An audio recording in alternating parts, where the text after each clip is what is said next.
Hey there, welcome to day 324 of our BU 365 day challenge to do one thing every day that improves us. We're doing No Nonsense November this November, done it for a couple of years now, where I just share one of the biggest life lessons that I personally had to learn, usually the hard way. I wish I learned my life lessons the easy way, but it seems like something has to hit me upside the head before I actually pay enough attention to it to learn the lesson that life is trying to teach me and has pretty much been trying to teach me over and over and over again my whole life.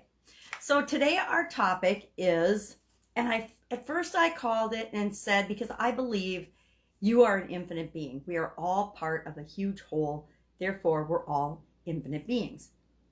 And I was reading and doing some research yesterday and getting different perspectives and different opinions on the topic. And so I backed off and I decided, maybe our action item and our question today should be, are you an infinite being? Do you believe you are an infinite being?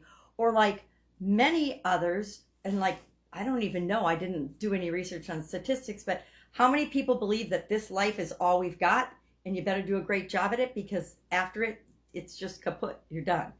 Or that there's something in between, or that there's heaven and hell and any religious belief or whatever. For some reason, and maybe it's because I've had a personal death experience, I have a different perspective on the whole life and death thing. But it doesn't mean it's your perspective or what helps you to become the best version of yourself and live your best possible life.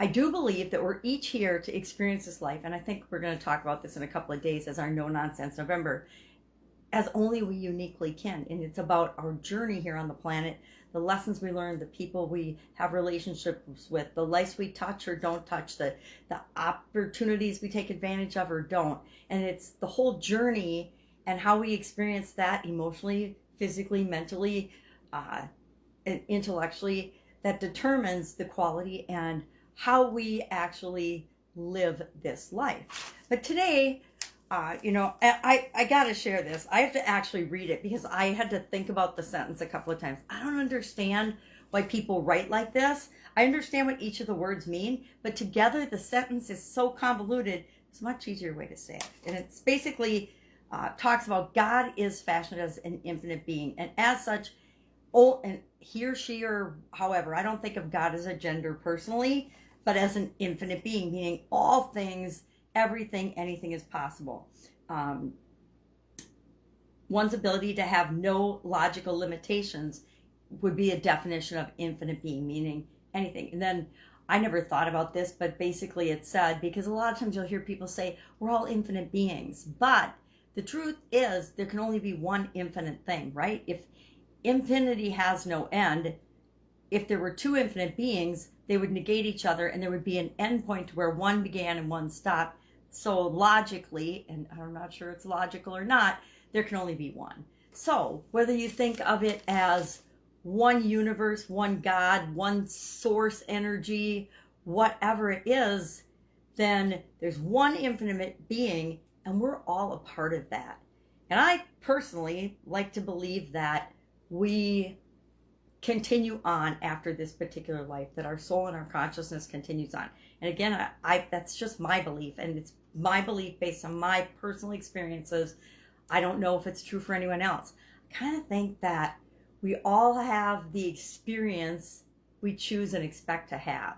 And that's kind of a big statement, in that if people have a bad death experience, that's what they expected. I don't know that they do, but I don't know because I can only experience for myself. I don't know what other people's experiences have been.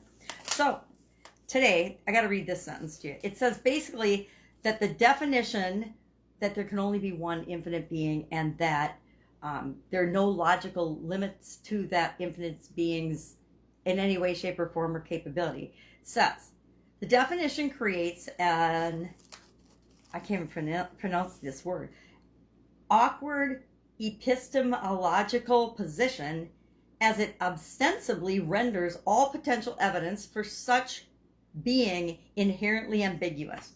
Okay, really? Could you just say that in a more convoluted, confusing, pompous way? I consider it, when you write and speak above most people's level and use words like ambiguous, inherently, and epistemological. I don't even know what that means. I should look that up because I got an idea, but I don't know exactly what it means. Why don't you just say the definition makes it impossible to prove one way or another? Boy, that everybody can understand. Anyway, we're a species of consciousness, according to one expert, and Deepak Chopra. Boy, I'm having trouble talking today. I better have some more tea.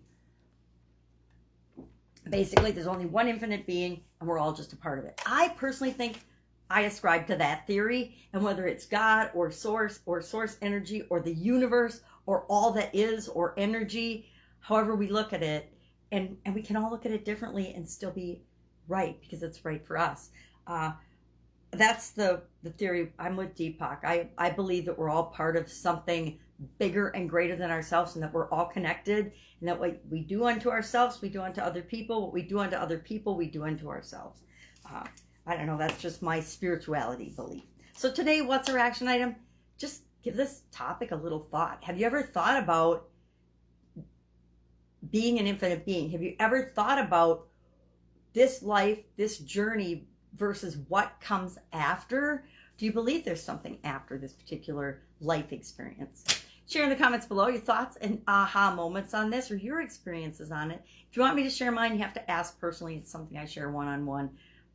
There's some experiences we have that just aren't for everybody. So why would we share them with everybody? So if I can help you anyway, ask. Otherwise, go out, make it an awesome day. I'm traveling for probably another month or so.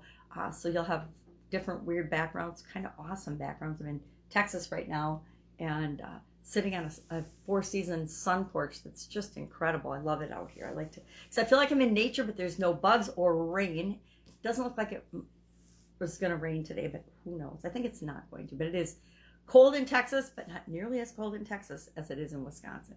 All right, have an awesome day, and I will be with you tomorrow with another No Nonsense November.